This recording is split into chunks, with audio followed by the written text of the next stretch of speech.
बिस्मिल्लाहिर्रहमानिर्रहीम। अस्सलाम वालेकुम व्यूवर्स, दिस इज़ आयत Zoya law foundation channel. Viewers, हम पढ़ रहे हैं पाकिस्तान पिनल कोड 1860 का चैप्टर नंबर 2। आपको पता है कि हमने अपने चैप्टर नंबर 1 को कंप्लीट करते हुए 5 सेक्शन को कवर किया था। आज हम सेक्शन 6 से स्टार्ट कर रहे हैं। तो चैप्टर 2 जिसका टाइटल है जनरल एक्सप्लेनेशंस, आम वजाहतें। सेक्शन 6 कहता है definitions in the code to be understood subject to exception. अब जो भी ऑफेंस की डेफिनेशन दी जाएगी इस कोड में या पिनल पनिशमेंट, उनको समझा जाएगा एक्सेप्शंस के साथ ही। अब इसकी डेफिनेशन को हम जब पढ़ेंगे वो बात हमारी क्लियर होगी।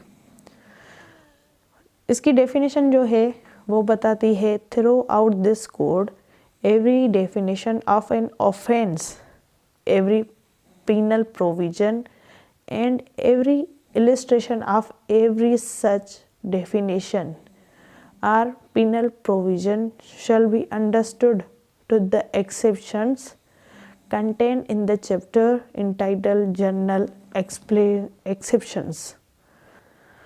भी बस इसको हम यहाँ तक समझते हैं कि इस कोड में जो भी डेफिनेशन बताई गई हैं ऑफेंस की या उस ऑफेंस की सज़ा बताई गई है या हर वो वजाहत जो इलस्ट्रेशन है, उन सारे डेफिनेशंस में या पनिश वाले प्रोविजंस में ये मद्देनज़र यानी ये कंसिडर किया जा सकता है कि इनके साथ एक्सेप्शन भी हो सकती हैं जो कि बताई हुई है चैप्टर 4 में। यहाँ पे नंबर नहीं लिखा हुआ लेकिन मैं आपको बताती हूँ चैप्टर 4 जिसका नाम है जनरल एक्सेप्शंस। मीन्स जो भी ऑफेंस बताया जाएगा या उसकी सज़ा बताई जाएगी, यानी ऑफेंस जो भी बताया जाएगा उसके साथ हमें उन एक्सेप्शंस को भी मद्देनज़र रखना है कि ये भी इस ऑफेंस होने की सूरत हो सकती है। अब वो एक्सेप्शंस क्या हैं वो हम पढ़ेंगे पाकिस्तान पिनल कोड का चैप्टर नंबर 4 जनरल एक्सेप्शंस का। यहाँ तक आपको समझ आया होगा इस डेफिनेशन में। अब इसको हम आगे पढ़ेंगे। दो those exceptions are not repeated in such definition, penal provision or illustration। जबकि वो सारी जो एक्सेप्शंस है ना वो बार बार दोहराई नहीं जाएंगी किसी भी डेफिनेशन में या उसके बाद कोई भी ऑफेंस है उसकी सज़ा में या इलिस्ट्रेशन में। अब जो जनरल एक्सेप्शन, कोई ऑफेंस हुआ, ऑफेंस कोई भी हो, किसी से भी हो, लेकिन उनको मद्देनज़र रखना है इन जनरल एक्सेप्शंस के साथ, और ये एक्सेप्शन बार बार दोहराई कहीं भी नहीं जाएंगी सिवाय एक चैप्टर जिसका नाम है जनरल एक्सेप्शंस। तो व्यूअर्स, ये थी इसकी डेफिनेशन। तो चैप्टर 6 की कुछ 2 इलस्ट्रेशंस दी गई हुई हैं जिसमें आपको सारा कुछ क्लियर हो जाएगा। तो इसकी इलस्ट्रेशन ए है जो मैंने यहाँ पे शार्ट लिखी है, लेकिन मैं आपको पूरा पढ़ के सुनाती हूँ। The section in this code which contain definition of offenses do not express that a child under 7 years of age cannot commit such offense, but the definitions are to be understood subject to the general exception which provides that nothing shall be an offense which is done by a child under 7 years of age।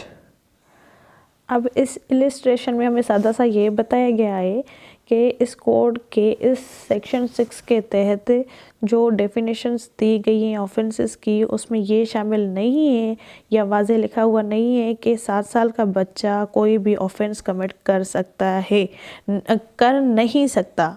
7 साल का बच्चा offence commit नहीं कर सकता। But ये है कि उन डेफिनेशन में ये ज़रूर समझा जाएगा कि वो चीज़ जनरल एक्सेप्शंस में आती है जो कि ऑफेंस नहीं है 7 साल के बच्चे का ऑफेंस कमिट किया हुआ। वो जनरल एक्सेप्शन में फाल करेगा कि 7 साल का बच्चा जो है वो ऑफेंस कर तो सकता है लेकिन वो ऑफेंस नहीं है। ये हमें जनरल एक्सेप्शन में बताया जाएगा। अब जो इसकी दूसरी इलस्ट्रेशन है वो है B. A police officer without warrant apprehended Z who has committed murder. अब ए जो है वो है पुलिस ऑफिसर जिसके पास वारंट नहीं है गिरफ्तार करने को जी को जिसने मर्डर किया हुआ है।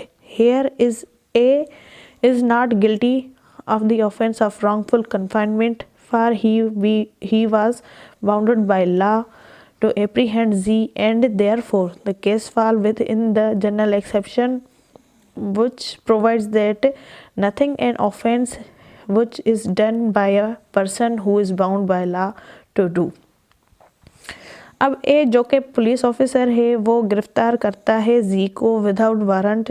अब जी ने किया है मर्डर, तो यहाँ पे ए गिल्टी नहीं है उसको गलत तरीके से कैद में करने के लिए, क्योंकि वो जी को गिरफ्तार करने के लिए कानून का पाबंद है, उसको फॉलो करे। इसीलिए ये केस जो है जनरल एक्सेप्शन में फॉल करता है जो कि बताता है कि कोई भी चीज़ ऑफेंस नहीं है जो कि उस पर्सन्स के से की जाए जो बाउंड बाय लॉ हो। तो ये जो पुलिस ऑफिसर है अरेस्ट करता है ऑफेंडर को विदाउट वारंट जिसने कमिट किया कत्ल, तो उसको भी छूट हासिल है क्योंकि वो बाउंड बाय लॉ है टू परफॉर्म हिज ड्यूटी, वो गिल्टी नहीं है। अब ये कहाँ पे बताता है? जनरल एक्सेप्शन में। जनरल एक्सेप्शन जो स्टार्ट होती हैं 76 सेक्शन टू 106 तक। बस ये था सेक्शन 6 जिसमें हमने पढ़ा कि इसमें जो डेफिनेशन या पनिशमेंट वगैरह आएंगी उनको मद्देनज़र रखते हुए जनरल एक्सेप्शन को आगे बढ़ते जाएंगे हम, और वो जनरल एक्सेप्शन एक बार आ गई तो दोबारा रिपीट नहीं होंगी किसी भी सेक्शन के डेफिनेशन के साथ या पिनल प्रोविज़न या इलस्ट्रेशन के साथ। अब हम पढ़ेंगे section 7 sense of expression once explained.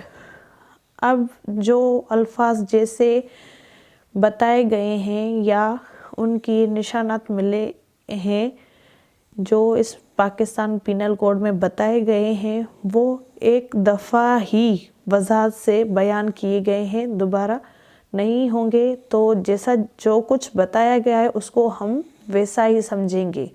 Sense of expressions once explained, जो अल्फाज हैं पाकिस्तान पिनल कोड में वो एक दफ़ा ही एक्सप्लेन होंगे। अब इसकी डेफिनेशन को देखते हैं। Every expression which is explained in any part of this code is used in every part of this code in conformity with the explanation।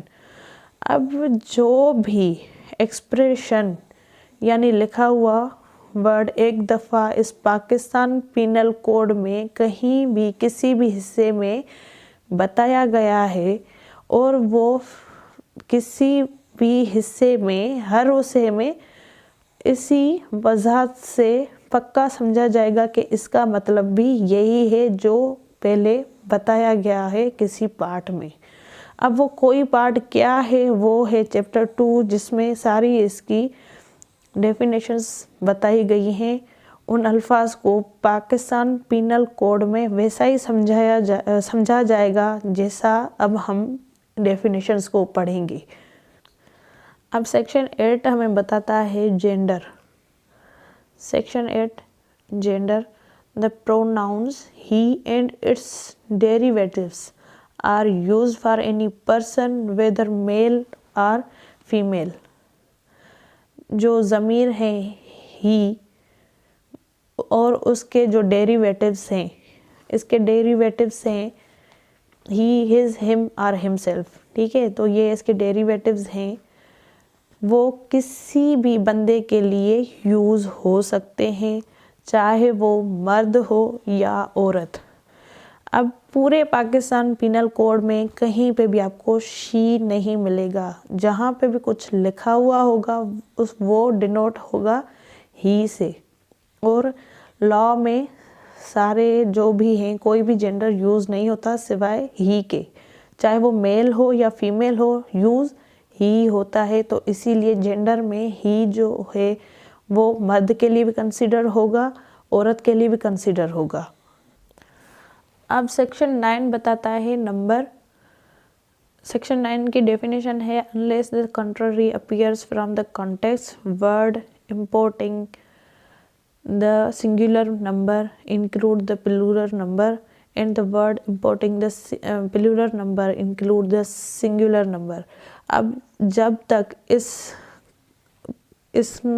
Law में कोई भी कंट्ररी यानी कोई भी चेंज कॉन्टेक्स्ट नहीं मिलता, तब तक हम अल्फाजों को समझेंगे जो सिंगुलर हैं, वाहिद हैं, उनको हम जमा भी कंसीडर करेंगे, और जो जमा दिए गए हैं कहीं पे मेंशन है तो हम उनको सिंगुलर भी समझ सकते हैं नंबर। ये है सेक्शन 9।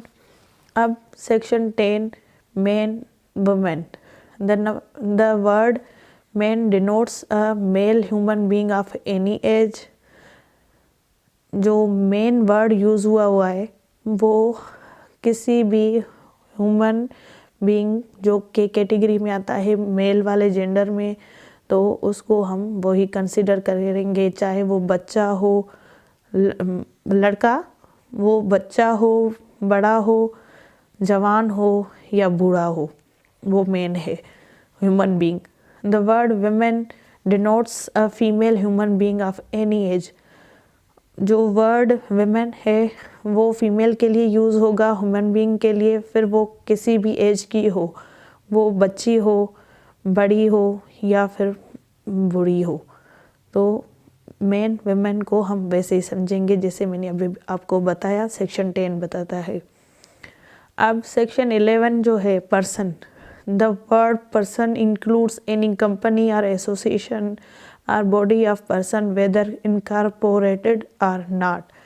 अब पर्सन क्या है ये मैंने आपको अपने पहले लेक्चर्स में भी बताया है, लेकिन यहाँ पे भी वही बात मैं अपनी रिपीट करूँगी। जो पर्सन है उसमें शामिल हैं company, association, body of person, चाहे वो रजिस्टर्ड हो या ना हो, ये पर्सन है पाकिस्तान पिनल कोड के अंदर। वैसे पर्सन हम किसी भी बंदे को समझते हैं, लेकिन यहाँ पे पर्सन कंपनी भी है, एसोसिएशन भी है, बॉडी ऑफ पर्सन भी है। Thank you so much viewers. Hope so आपको सारा कुछ समझ में आया होगा जो मैंने बताया। अब हम मिलेंगे आपसे नेक्स्ट लेक्चर में। जज़ाकल्लाह। अल्लाह आपका हामी नासिर।